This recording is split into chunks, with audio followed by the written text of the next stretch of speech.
নমস্কার, আমি শ্রী ধীরেন দত্ত।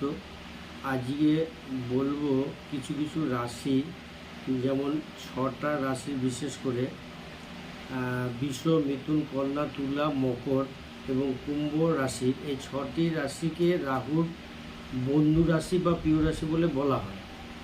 এবার রাহুর সাথে এদের সম্পর্ক কেমন এবং কী রকম, সেটা বলা হচ্ছে যে জ্যোতিষ শাস্ত্রে রাহুকে প্রায় একটি নিষ্ঠুর গ্রহ বলেই আমরা বিবেচনা করে থাকি, কিন্তু ব্যাপারটা পুরোপুরি সঠিক নয়।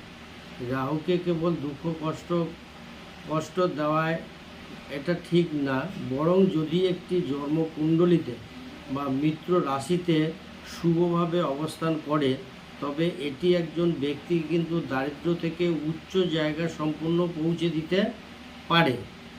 জ্যোতিষশাস্ত্র গণনা হিসাবে, যেমন একটু আগেই বললাম, বৃষ, মিথুন, কন্যা, তুলা, মকর এবং কুম্ভ রাশি, এই 6টি রাশি মিত্র রাশি হিসেবেই বলা হয়।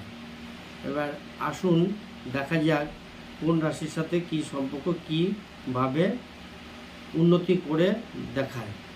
এবার প্রথমে বলবো যে বৃষ রাশি, অধিপতি শুক্র, যা রাহুর ঘনিষ্ঠ বন্ধু, এবং এই রাশিতে রাহুর জাতকের সুখের দিকে পরিচালিত করে। এই রাশির জাতককে হঠাৎ আর্থিক লাভ হওয়ার সম্ভাবনা থাকে, তাদেরকে সম্পদ বৃদ্ধিও পায় এবং যানবাহনও হয়। এছাড়া সমাজে তাদের একটি পরিচয় গড়ে ওঠে রাহুর এই রাশির জাতকদের।